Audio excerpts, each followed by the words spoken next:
Welcome back to Math Dogs. If you're new to the channel, please comment, like, and subscribe.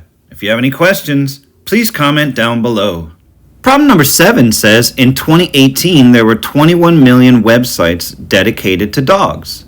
By 2021, this number jumped to 30.6 million. What was the average increase in dog-based websites per year? So in this problem, I'm given 2 points. In 2018, there were 21 million websites. So that's the point, 2018, 21.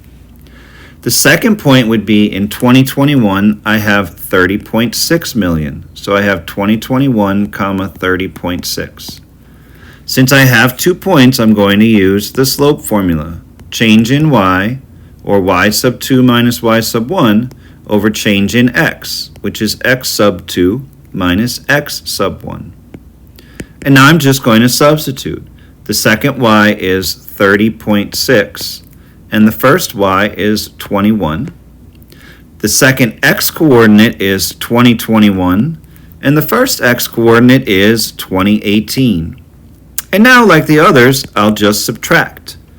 30.6 minus 21 is 9.6, and 2021 minus 2018 is 3. I can divide that out cleanly. 9.6 divided by 3 is 3.2. And so the average increase in websites per year would be 3.2 million websites per year.